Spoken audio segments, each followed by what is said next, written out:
Hallelujah. आइए हम मेरी भविष्यवाणी की पुस्तक में से आज के वचन को पढ़ते हैं। आपके जीवन में पवित्र आत्मा और स्वर्गदूत कैसे काम करते हैं। प्रेरितों के काम 2:2 से 3 में लिखा है। एकांक आकाश से बड़ी आंधी किसी सनसनाहट का शब्द हुआ और उससे सारा घर जहाँ वे बैठे थे गूंज गया। और उन्हें आग किसी चीज पे फटती हुई दिखाई दी और उनमें से हर एक पर आ ठहरी। मेरे प्रिय बाइबल में लिखा है, पेंतिकोस्त के दिन चेले और कई लोग इकट्ठे होकर एक जगह प्रार्थना कर रहे थे। तो पवित्र आत्मा आग के रूप में उन सभी पर उतरा और वे सभी अलग अलग भाषा बोलने लगे। इसी तरह जब हम लिशा के बारे में पढ़ते हैं, उसमें लिखा है कि जब लिशा ने परमेश्वर से प्रार्थना की तो आग उतरी। इसी तरह कई बार चर्च में गवाहियाँ आती हैं। लोग बताते हैं कि परमेश्वर के दास ने हाथ रख कर प्रार्थना की, तब मुझे गर्माहट महसूस हुई। उसके बाद चंगे हो गए। या ऑनलाइन मीटिंग देख रहे थे, तब अचानक से पवित्र आत्मा ने छुआ। उसके बाद शरीर ठीक होने लगा। अब हम इस बात से जान सकते हैं कि पवित्र आत्मा को हम महसूस कर सकते हैं, लेकिन पवित्र आत्मा को हम प्रत्यक्ष रूप से देख नहीं सकते हैं। जब पवित्र आत्मा काम करता है, तब ठंडा या गर्माहट हमारे शरीर में महसूस होती है।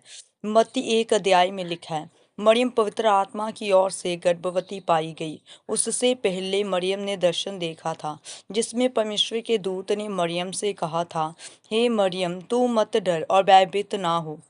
परमेश्वर का अनुग्रह तुझ पर हुआ है और तू पवित्र आत्मा की ओर से गर्भवती होगी और पुत्र जनेगी और तू उसका नाम इमानुएल रखना। वह अपने लोगों के पाप उठा ले जाएगा। इसी तरह जब दानियल प्रार्थना कर रहा था, तब परमेश्वर का सुसमाचार जो यरूशलेम के लिए था, दानियल को दिया गया। अर्थात स्वर्गदूत और पवित्र आत्मा दोनों ही आपके जीवन में काम करते हैं।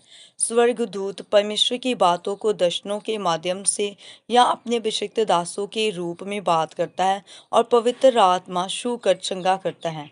अगर आप एक अच्छा आत्मिक अभ्यास कर रहे हो, प्रार्थना, उपवास, वचन पढ़ रहे हो या परमेश्वर की संगति सेवा कर रहे हो, और आप इस बात को जान चुके हैं कि परमेश्वर आपके जीवन में कैसे काम कर सकते हैं, तो आप अपना छुटकारा पा सकते हैं।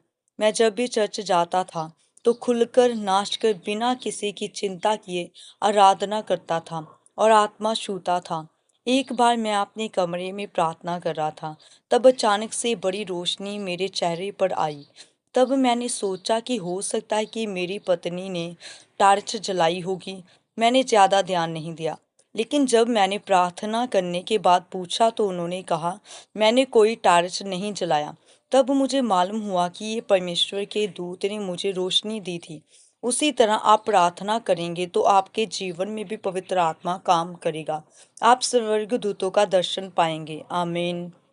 आइए हम मिलकर प्रार्थना करते हैं। सर्वशक्तिमान परमेश्वर, इस वचन के लिए मैं आपका धन्यवाद करती हूँ। परमेश्वर, मैं आपसे प्रार्थना करती हूँ कि आप मुझे आत्मा में बढ़ाइए, ताकि मैं आपके आत्मा को महसूस कर सकूं, आपके दूतों का दर्शन कर सकूं। प्रभु यीशु मसीह के सामर्थी नाम में आमीन।